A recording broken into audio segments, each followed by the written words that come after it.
মজা। Hello guys, আমার মা অক্টোপাস বানা করছে, দেখবা? এই যে দেখো, আমার শুরু হয়ে গেল, একটু বাকি, অনেক দেখতে হবে, একটু পরে আপনারা দেখবেন। ওকে, এটা রাখার আগে কি হবে, আমার মা টমেটো বানাচ্ছে।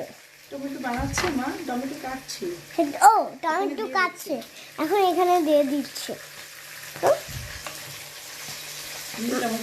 মা একটু তোমার দিদি হাতে কাটে না, কি করবো মা? একটু সাবধানে কাটবো।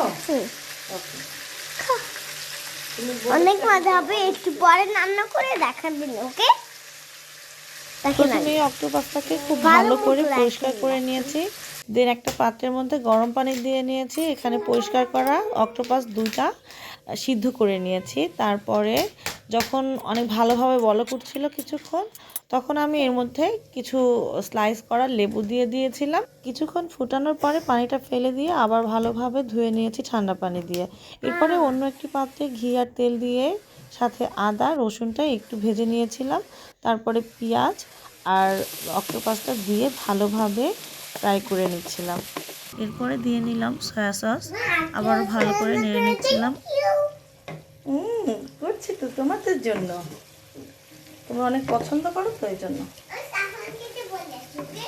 ওকে, যাও, বলে আসো। আমার খুব ভালোভাবে ভেজে নেওয়া ডান। এর মধ্যে আমি এখন দিব টমেটো সস, বারবিকিউ সস, আর দেবো একটু গোলমরিচ। একটু ঝাল কম পছন্দ করে ওরা, তাই একদমই ঝাল দিইনি, কিন্তু সামান্য গোলমরিচ দিয়ে নিচ্ছি। হয়ে গেল আমার অক্টোপাস বারবিকিউ।